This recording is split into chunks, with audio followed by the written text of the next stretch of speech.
the challenges that are facing Lake Jackson right now. I want to thank Speaker Bonin, Senator Huffman, Senator Larry Taylor, the County Judge Sebesta, Mayor Sipple, as well as the City Manager Modesta Mundo. I also want to thank Toby Baker, who is in charge of the TCEQ, the Texas Commission on Environmental Quality, Dr. Hellerstedt, who is the Commissioner in charge of the State Health Services, as well as Chief Nimkid in charge of the Texas Division of Emergency Management. Let me start out by saying this, and that is, it is with a tremendous sense of sadness that I'm here today. One of the hardest things that exists in life is for a parent to lose a child. And moments ago, I had the opportunity to visit with the parents of Josiah McIntyre. And as a governor, as a human being, one of the things I wish I had the ability to do was to wave a magic wand and suddenly allow a lost child to reappear, to reunite with their parents. And there literally are no words that can describe the sadness that goes along with the loss of a child. And my ask of this community is that everyone will join in and saying a prayer to strengthen the family that has lost a child. I was shown some incredible pictures of the young boy who was so handsome, so athletic, so full of life, and it just rips your heart to know the loss of this life. The most I could do with his family was to assure them that his life is not lost in vain. This is a total tragedy for Josiah as well as his family. But we as leaders in the state of Texas must seize upon the strategy to make sure this never happens again. And that's why we are here today. We're here today because we want to get to the bottom of exactly what caused this problem. We want to get to the bottom of understanding the magnitude to which the problem exists in this community. And we want to be clear that we as leaders will be taking steps every single day to make sure that we are using every tool possible to quickly fix whatever is wrong, to restore certainty in the community, to make sure that every resident in the Lake Jackson community understands that they are going to be safe from this amoeba that took the life of Josiah.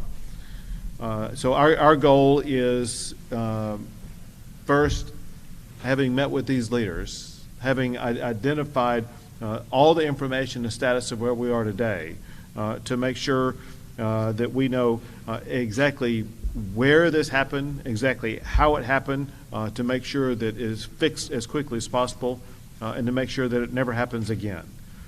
We also wanted to make clear to local leaders that the state of Texas is going to be using every state agency that has any connection whatsoever with regard to responding to this catastrophe, to make sure that they are available 24/7 to work with local leaders, to make the local leaders confident that they have access to every single tool they need to fully address all of the issues. And this includes not just state agencies, but also federal agencies. So at a minimum, the agencies involved in this process include the Federal Environmental Protection Agency, the Federal CDC, the Federal FEMA, the State Department of State Health Services, the Texas Division of Emergency Management, and the Texas Commission on Environmental Quality. And they have been and they will continue to work with city and county officials as well as any governmental official in the entire region to make sure that they have the resources they need to fully address this challenge, as well as the access they need to make sure that this challenge is going to be addressed as expeditiously as is possible. And that includes working with the local health department. One thing that is needed in the short run by the people who live in this area is access to water. I want to thank I've seen several names of several entities in the private sector who have stepped up to help out with providing water. And there may be more, so I'm not going to list the ones that have, because I may be missing the ones that have also done it that I don't know the name of.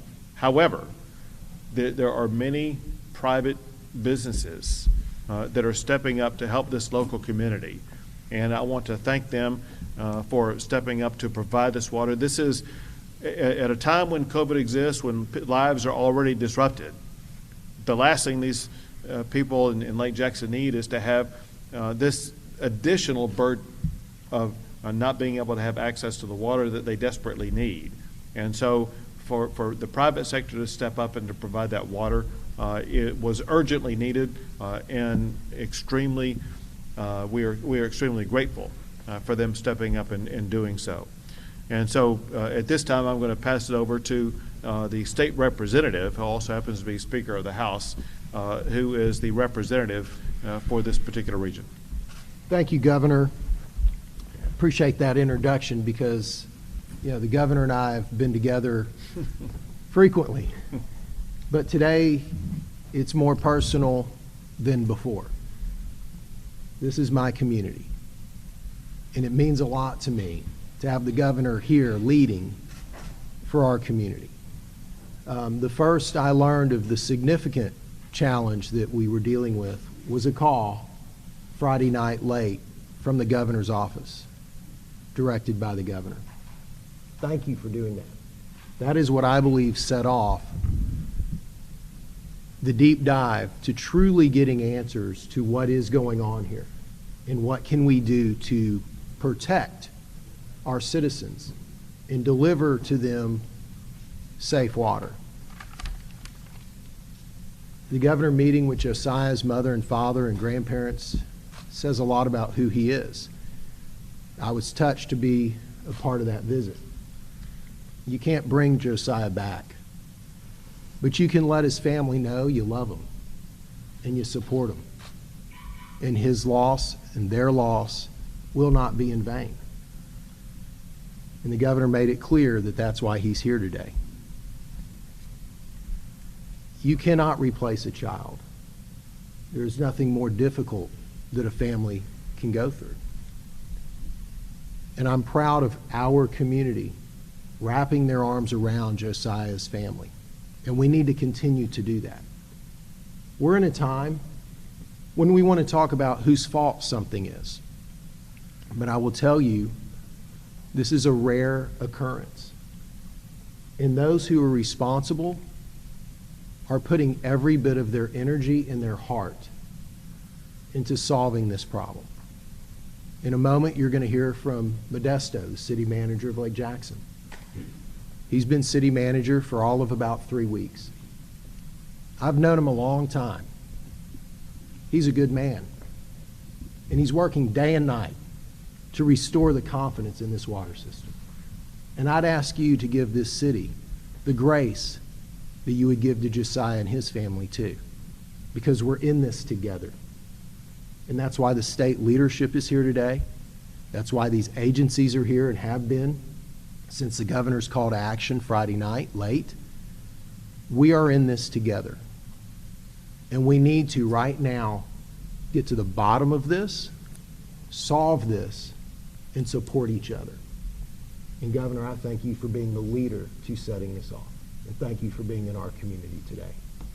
Thank you, Speaker. And now the state senator for this community, Senator Joan Huffman. Thank you. Thank you very much, Governor Abbott.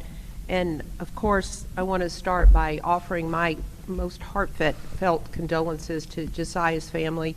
You know, as a mom, I just can't think of anything worse than the world that they must be going through. So my heart is with them. And I want to thank Governor Abbott, because Friday night I got a call too. It was from the governor personally. He said, Senator, and it was late. It was like after 9 o'clock, 9:30 or so. He said, you represent Lake Jackson, right? I said, yes, sir. He said, well, I have some bad news. And he went on to explain to me what had happened. And from that time forward, clearly, he has devoted himself and garnered the vast resources of the state of Texas to start addressing this problem that's very personal to us down here in Lake Jackson. And I appreciate that. And you can tell he's got all the important people here, the heads of all the agencies, and we are all completely committed to finding out what happened that caused Josiah's death. But most important, to bring a feeling of community back to Lake Jackson, a feeling of safety, a feeling of understanding that life can go back to normal. I mean, we've all been through a lot these last few months, and life has been anything but normal. And to put this on top of this community is a very, very heavy burden. So we are here to try to lift that burden from this community. I'm certain that as we work through these issues that they will be resolved and Lake Jackson can go back to life as normal. Again, thank you, Governor Abbott, and for bringing together all these folks today to honor the community that I'm so proud to represent. Thank you, Senator. And now for the city leader that the speaker spoke about, someone who is taking a very hands-on approach to aggressively address these issues around the clock, and that is the city manager, Modesto Mundo. Governor, thank you. Dennis, thank you. Senator Hoffman, thank you. The state has been exceptional in helping us during this crisis. We want to be as open and transparent with the agencies and with the public on finding out how this happened and solving the problem and correcting the problem. I made that commitment 2 weeks ago with Josiah's grandmother, Natalie, that we will be open and transparent and find out what the problem is and solve this problem. And we're committed to that, and I know the state is committed to that and is bringing their full resources to help us and assist us in correcting this problem and finding out how this happened. And my heart goes out to the family as much as anybody.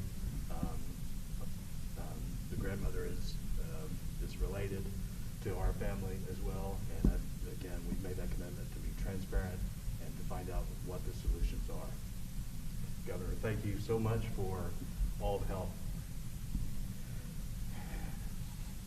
Thank you so much. And so one of the state leaders who is really on the front line of addressing this is the commissioner in charge of the Texas Commission on Environmental Quality, and that is Toby Baker. Toby. Thank you, Governor. I also want to start by just saying the collective heart of TCEQ goes out to the family of Josiah. Also with my own boys, 10 and 8. It's hard to imagine what they're facing right now. And so I'm making the commitment that we will be with the city however they need us, whenever they need us, until we get this sorted out. We've been embedded with the city since Saturday. Our employees have been working 24 hours a day to try to remedy the problem that's going on in the drinking water system. Out of an abundance of caution on Friday night, we, in conjunction with the governor's office, issued a do not use order for the users of Brazosport Water Authority's water. I want to be very clear that BWA's water is safe. The residuals in their distribution system are high, and we have no reason for any sort of to think there's any problems with their distribution system or the water there. On Saturday, we did 54 samples of Lake Jackson's water, and we found 11 sites with residuals that were below disinfectant levels.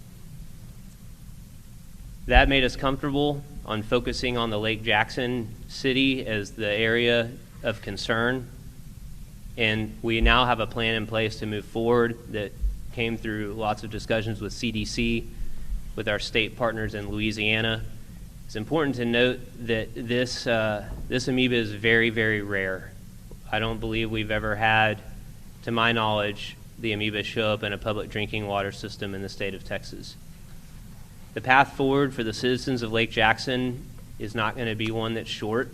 We have to get through the boil water notice first, which could take 2 to 3 weeks.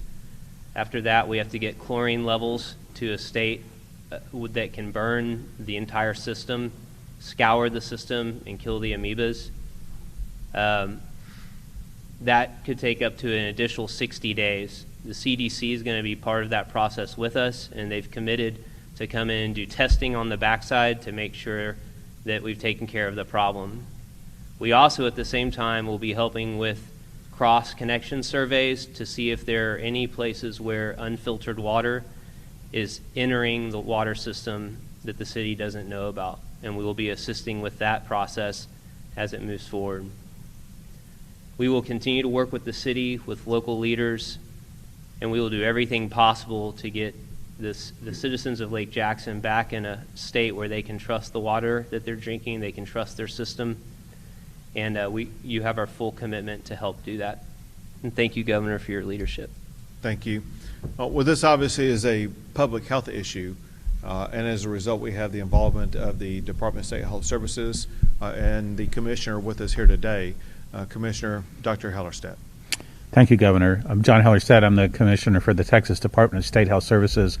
And the most important point I want to make for folks today is a follow-on from what Toby Baker, the Executive Director for the Texas Commission on Environmental Quality, made. That is, from a medical standpoint, the science is very clear. When the system is able to achieve the appropriate high regulatory amounts of disinfectant in the system, it kills all the germs that cause human disease, and the drinking water is safe. And that is exactly the project that's being undertaken right now, is to look into that, to look at the water system here. Your city manager is committed to it. All of your leaders are committed to it, and they will be able to do it. And once they have achieved that and measured that achievement, the water will be safe. And we know it is safe already in the other parts of the Brazoria water system. This is a real tragedy. It is an extremely rare disease, and it is even even rarer to know of any source from a municipal water system that this would occur. It certainly hasn't happened in Texas in anyone's memory. So this is a tragedy. It's a rare tragedy, but now we have the opportunity to look in depth at the water systems here and elsewhere and make sure that they're achieving the appropriate levels of disinfectant so that the water system is safe, and it will be safe against every germ that causes human disease. Thank you. Thank you. And now the Chief of the Texas Division of Emergency Management, Nim Kidd. Thank you, Governor. Our prayers are with the family of Josiah. Our actions are providing safe drinking water for the citizens of Lake Jackson. Our teams have seen 4,500 cars drive through our point of distribution, distributed over 6,500 cases of water. And to echo the governor's points, the private sector partners and the volunteers that have donated and staffed, and the grocers that continue to put water on their shelves, make it available, we will continue to work with them as well as support any of the city's state resource needs. Thank you. Very good. We'll take questions. Yes.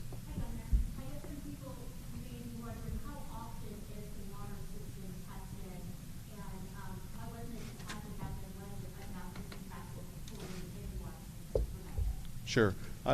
For the local water testing, I'm going to have the city manager answer that. For the broader perspective, I'll have the head of the TCEQ answer that question.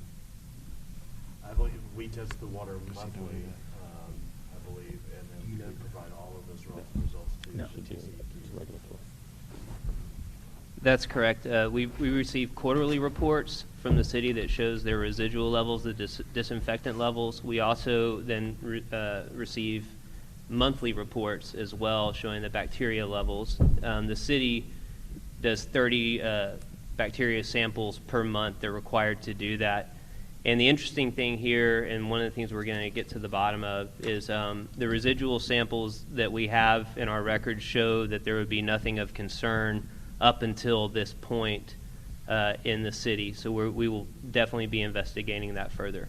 Can you recall the date of when that last testing occurred? Let me just check. So the So the second quarter, from April to June of 2020, the disinfectant, that was turned in at the end of the second quarter. That was June. We should have had a monthly report since then as well. Yes. Why don't residents inform mayor of the possibility of amoeba in the water system? Sure. I will need to have either the mayor or the city manager answer that question for you.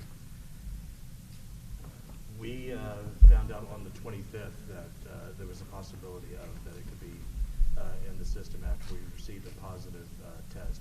When we were notified by the county working with the CDC that there was a possibility of Josiah playing in our fountain, we shut it down immediately, but we had not had the ability to test. Our initial test that we received, we conducted it on the 10th, and on the 14th it came back negative. Then we were still working with the CDC and the state to do initial secondary testing that was much better testing than the initial one.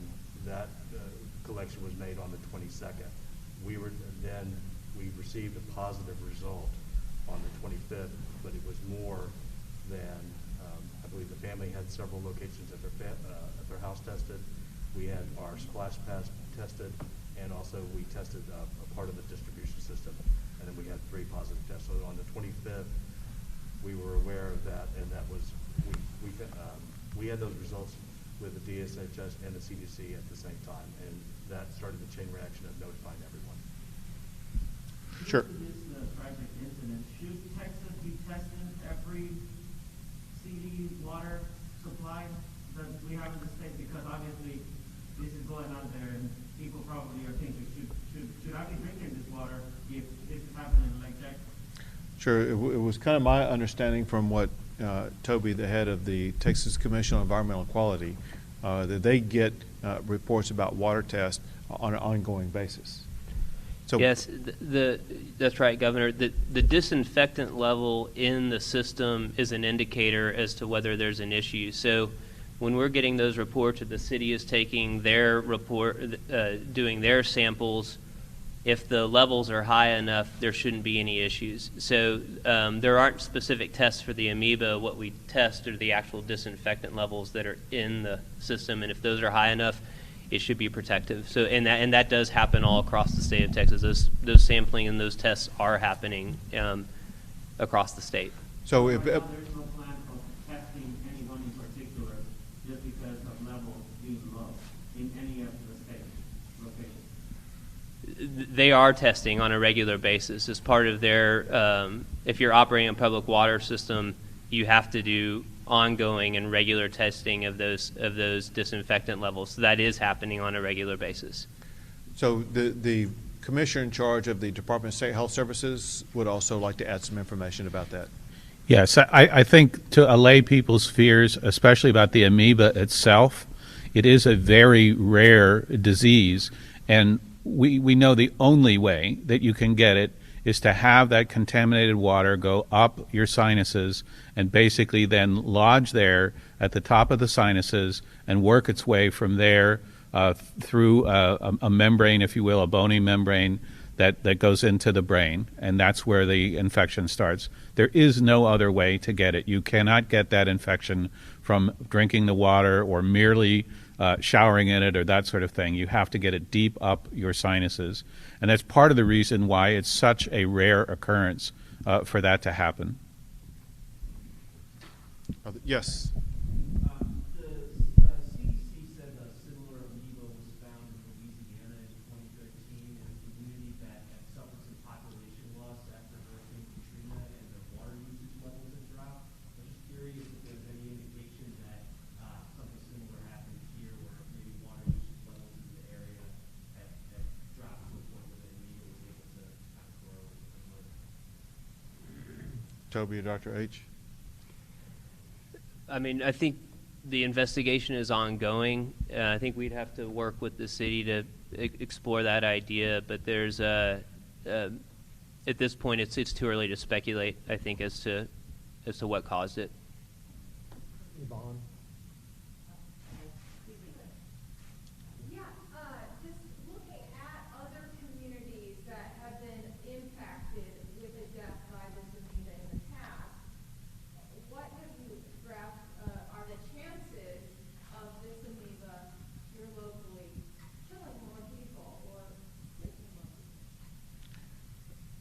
I'm going to let the experts add to this, but from what I've been able to gather from the meetings that we've had today, all information points to this being isolated.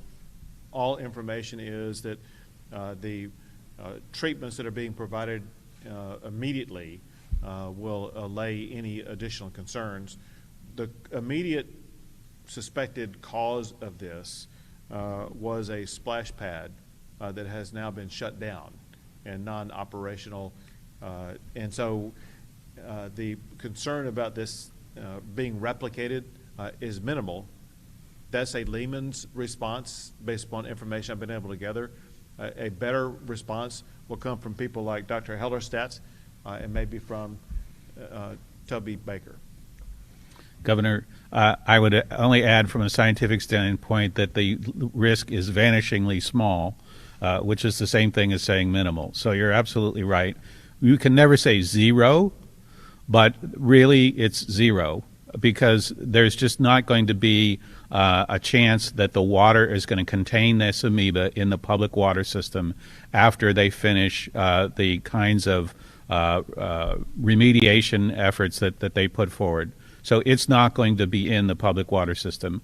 I would really want to point out, though, too, this amoeba is present in many, many places in the environment. If you went into pretty much any natural body of water in Texas, especially this time of the year, we're now starting to cool off, but in the warmer months of the year, you would be able to find and recover this amoeba.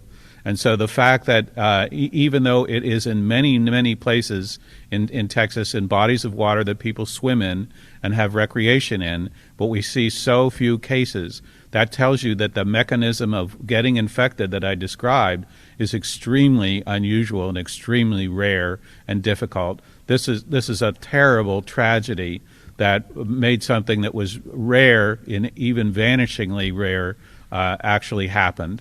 But the things that can take place going forward will make the city water system safe, and there will not be amoeba in it to a level that would cause anyone any harm.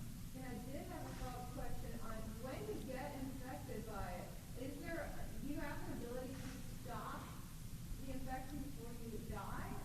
And what's the time span from being infected to death? My understanding of it, I'm not an infectious disease expert in this particular infection. This has a very high case fatality rate.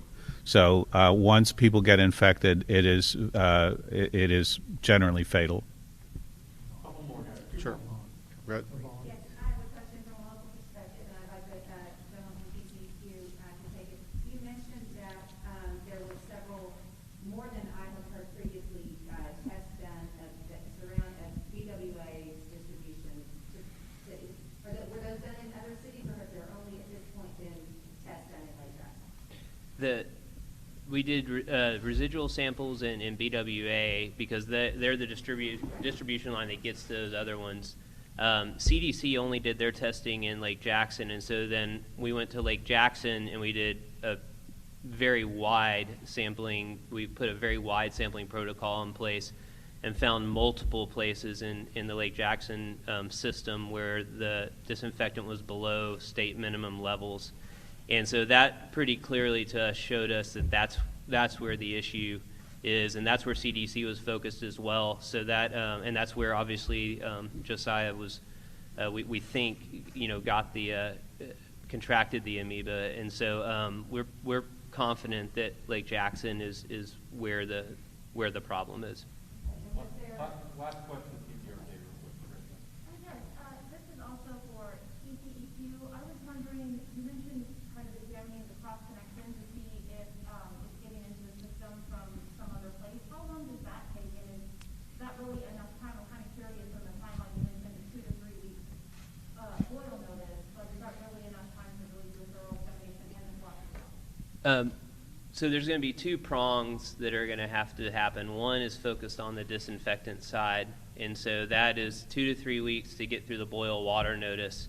That takes care of the bacteria concerns that we have associated with the low residuals in the distribution system. At that point, the city is going to be asked to up their chlorine at 1 milligram per liter. It's going to be very high chlorine levels in the system. Once they get to that level, they're going to have to keep the entire system at that level for 60 days. This is what they did in Louisiana, and this is the CDC protocol that we're talking back and forth with them about. At the same time, they're going to have to do the cross-connection surveys that I mentioned and try to, at that point, you bring in people who are experts at this, who have specialty licenses, and they look and they see anywhere in the city where unfiltered water might be getting into the system. I can't speak to the time frame of that. My hope is that it lines up pretty closely with the time frame associated with the disinfectant side, but we'll know that answer soon. Thanks, guys. Gentlemen, appreciate it. Thank you.